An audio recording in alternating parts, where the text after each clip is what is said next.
Ramzan special में आज हम बनाएंगे ये क्रिस्पी क्रिस्पी लेयर्स वाली कीमा कचौरियाँ जिनको आप बनाकर फ्रीज भी कर सकते हैं। परफेक्ट लेयर्स वाली कीमा कचौरियाँ आपने किस तरह से बनानी है और इनको किस तरह से परफेक्ट तरीके से फ्रीज करना है, ये सभी टिप्स आपको इस वीडियो में मिलने वाली हैं, इसलिए वीडियो को कंप्लीट देखिएगा। चलिए स्टार्ट करते हैं। अस्सलाम वालेकुम, मैं हूँ Sadia Uzair. Welcome back to Sadia Uzair's kitchen. Video को लाइक शेयर और चैनल को सब्सक्राइब भी ज़रूर कीजिएगा, क्योंकि आपको मिलेंगी मेरे चैनल पर इस तरह की बहुत सारी मज़े मज़े की नई नई क्रिएटिव और ऑथेंटिक रेसिपीज़। बिस्मिल्लाहिर्रहमानिर्रहीम। तो सबसे पहले इन कचौरियों के लिए हम एक डो तैयार करेंगे। मिक्सिंग बाउल में लेंगे 2 कप मैदा। इतने मैदे के साथ 12 कचौरियाँ तैयार होंगी, जो मीडियम साइज़ मैंने आपको दिखाया है। अगर आपने इससे ज़्यादा क्वांटिटी में बनाकर इनको फ्रीज करना है तो फिर रेसिपी के सारे इंग्रेडिएंट्स को 2 गुना या 3 गुना कर लें।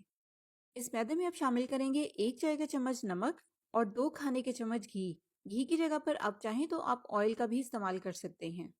और अब इस तरह से दोनों हाथों से मसलते हुए इनको मैदे में अच्छी तरह से मिक्स करेंगे। देखिए, अच्छी तरह से इसकी मिक्सिंग हो गई है।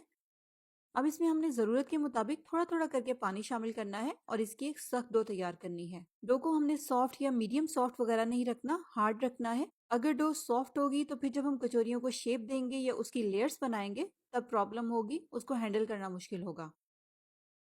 देखें, चाहे डो हमें थोड़ी सी सख्ती रखनी है, लेकिन इसको हमने गूंदना बहुत अच्छी तरह से है। जाहिर है यहाँ पर डो थोड़ी सी सख्त है, तो इसलिए इसको गूंदने में भी एफर्ट थोड़ी सी ज़्यादा लगेगी। तो देखें, अच्छी तरह से गूंद कर यहाँ पर मैंने इसको स्मूथ कर लिया है। अब इसको हम कवर करके आधे घंटे का रेस्ट देंगे। इसी तरह से रूम टेम्परेचर पर पड़ा रहने देंगे ताकि ये थोड़ी सी ठहर जाए, सेट हो जाए। उतनी देर में हम इसके लिए ज़बरदस्ती कीमे की फिलिंग तैयार कर लेंगे। इसके लिए पैन में शामिल करेंगे 1.5 से 2 खाने के चम्मच ऑयल। ज़्यादा ऑयल बिल्कुल भी मत ऐड कीजिएगा, वरना फिर कचौरियाँ जो है वो अंदर से बहुत ज़्यादा ऑयली हो जाएंगी। इसके बाद यहाँ पर ऑयल में शामिल करेंगे 300 ग्राम कीमा। यहाँ पर मैंने बीफ लिया है, आप मटन या चिकन भी ले सकते हैं, जो भी आपको इजीली अवेलेबल हो। कीमे के साथ ही इसमें शामिल कर देंगे 1.5 टेबलस्पून अदरक लहसुन का पेस्ट और मीडियम फ्लेम इसके नीचे ऑन करेंगे और लगातार हिलाते हुए इसको 3-4 मिनट तक पकाएंगे, जब तक कि अदरक लहसुन का पेस्ट और जो कीमा है इसकी रॉ स्मेल खत्म हो जाए। 2-3 मिनट के बाद जब कीमे का कलर चेंज हो जाएगा तो फिर इसमें हम स्पाइसेस ऐड करेंगे।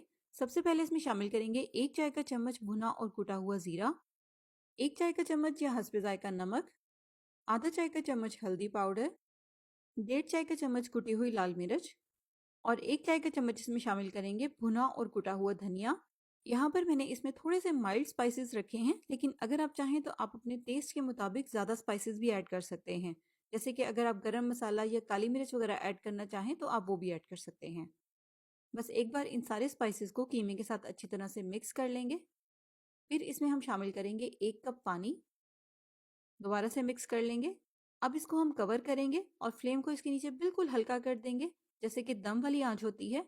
हल्की आंच पर कवर करके इसको 15 से 20 मिनट के लिए पकने देंगे, ताकि कीमा अच्छी तरह से पक जाए। तो 15 से 20 मिनट के बाद कीमा तो बहुत अच्छी तरह से पक गया है, लेकिन आप देखें अभी इसमें पानी है। तो इस पानी को अब हमें पकाकर ड्राई करना है। अब इसके नीचे फ्लेम को हाई करेंगे और हाई फ्लेम पर कीमे को अच्छी तरह से खुश्क कर लेंगे। जब पानी इसमें खुश्क हो जाएगा तो फिर इस पॉइंट पर हम इसमें शामिल करेंगे 1 चाय का चम्मच या हस्बे जायका बारीक चॉप की हुई हरी मिर्च और 3 मीडियम साइज के बारीक बारीक चॉप किए हुए प्याज। बस अब हमने इसके नीचे फ्लेम को हाई रखना है और हाई फ्लेम पर इसी तरह से लगातार हिलाते हुए इसको सिर्फ 1 से 2 मिनट के लिए ही पकाएंगे, जब तक कि प्याज थोड़े से ट्रांसपेरेंट हो जाए। यहाँ पर प्याज को पकाकर हमें ज्यादा सॉफ्ट नहीं करना, बस हल्का सा ट्रांसपेरेंट ही करना है। और सिर्फ 1 से 2 मिनट तक पकाने के बाद आप देखें प्याज हल्के से ट्रांसपेरेंट से हो गए हैं। इसके अलावा यहाँ पर आपने एक बात का और ध्यान रखना है, स्टफिंग इस तरह से बिल्कुल ड्राई हो, इसमें पानी ना हो। बस अब हम फ्लेम को ऑफ कर देंगे और बिल्कुल लास्ट में इसमें मिक्स करेंगे थोड़ा सा बारीक कटा हुआ हरा धनिया। इसके बाद स्टफिंग को इस तरह से पैन में ही फैला देंगे ताकि ये जल्दी से ठंडी हो जाए और पानी ना छोड़े। इसके बाद आधे घंटे के बाद डो भी यहाँ पर हमारी अच्छी तरह से सेट हो गई है। अब इसको हम इस तरह से मैट पर या किचन काउंटर पर निकाल लेंगे, जहाँ पर हमें कचौरियाँ तैयार करनी है।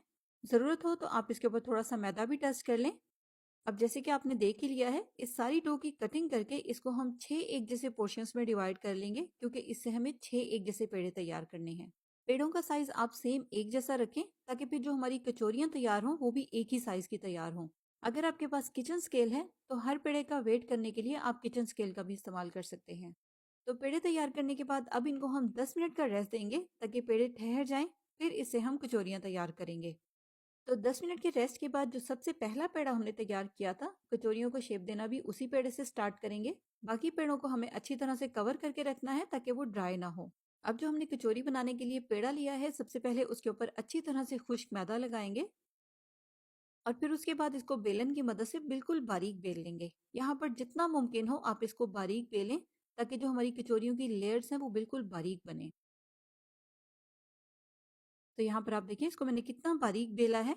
बेलने के बाद अब इस सारी डो के ऊपर हमें मेल्टेड घी लगाना है। यहाँ पर हमें घी की मुनासिब सी थिकनेस की लेयर लगानी है। इतना कम घी ना हो कि इसमें लेयर्स ही ना बने और ना ही घी की क्वांटिटी इतनी ज़्यादा कर दें कि फिर बाद में पेड़े को हैंडल करना मुश्किल हो जाए। साथ साथ ये भी ध्यान रखें कि कोई भी जगह खाली ना रहे। इस तरह से स्पेशली किनारों को फोकस करते हुए पूरी डो के ऊपर घी की एक मुनासिब सी थिकनेस की लेयर लग जाए। और फिर उसके बाद इस तरह से हल्का हल्का सा मैदा सारी डो के ऊपर डस्ट करेंगे। ये कचौरियों की लेयर्स को अलग अलग रखेगा, लेकिन बहुत ही हल्का मैदा डस्ट करना है, वरना फ्राई होने के बाद फिर कचौरियों में वो अच्छा नहीं लगेगा।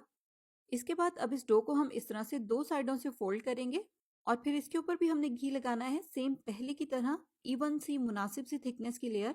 इस तरह से हाथ से फैलाकर घी की लेयर को सेट कर देंगे और फिर इसके ऊपर भी सेम पहले की तरह हल्का हल्का सा मैदा डस्ट करेंगे और फिर उसके बाद डो को एक दफ़ा और फोल्ड करके इस तरह से लंबाई में शेप दे देंगे। इस तरह से हल्का सा डो को स्ट्रेच करके सेट कर लेंगे और फिर हमने सेम उसी प्रोसेस को रिपीट करना है। पहले इसके ऊपर अच्छी तरह से घी लगाना है, एक बारीक सी मुनासिब सी थिकनेस की लेयर, और फिर इसके ऊपर हल्का हल्का सा मैदा डस्ट करना है। इसके बाद अब हम इस डो को एक साइड से इस तरह से रोल करना शुरू करेंगे। देखिए इस तरह से हल्का हल्का सा खींचते हुए टाइटली इसको रोल करेंगे। इस तरह से सेट कर देंगे ताकि पेड़ा बिल्कुल बैलेंस हो जाए। इसके बाद इस पेड़े की हमने इस तरह से सेंटर से कटिंग करनी है और यहाँ पर आप देखें नाइफ को हमने इस तरह से स्लाइड करते हुए इसकी कटिंग करनी है, प्रेस करके नहीं काटना वरना लेयर्स खराब हो जाएंगी। और यहाँ पर आप इसकी लेयर्स चेक करें। तो बस सेम इसी तरह से सारे पेड़ों की हमें लेयर्स बनानी है और फिर उसके बाद कटिंग करके दो पेड़ों में उनको डिवाइड कर लेना है। कटिंग करने के बाद यहाँ पर 12 कचौरियों के लिए पेड़े तैयार हो गए हैं। साथ साथ इनको हमें कवर करके रखना है ताकि ये ऊपर से ड्राई ना हो। अब कचौरी को शेप देने के लिए भी हमने सबसे पहले वही पेड़ा उठाना है जिसको हमने सबसे पहले तैयार किया था, क्योंकि वो अच्छी तरह से सेट हो चुका है। पेड़े को रेस्ट दिए बिना अगर आप फ्रेश फ्रेश पेड़े से कचौरी तैयार करेंगे तो कचौरी सही नहीं बनेगी, बनते बनते ही फट जाएगी। तो कचौरी को शेप देते हुए यहाँ पर आप एक बात नोट कर लें, इसकी जो कटिंग वाली साइड है इसको हमने नीचे की तरफ को रखना है और फिर उसके बाद इसको ऊपर से हाथ से हल्का सा प्रेस करना है। कटिंग वाली साइड में ही प्रॉपर लेयर्स बनेंगी और यही साइड आपने कचौरी में बाहर की तरफ को रखनी है ताकि कचौरी में प्रॉपर लेयर्स नजर आए और वो दिखने में भी अच्छी लगे।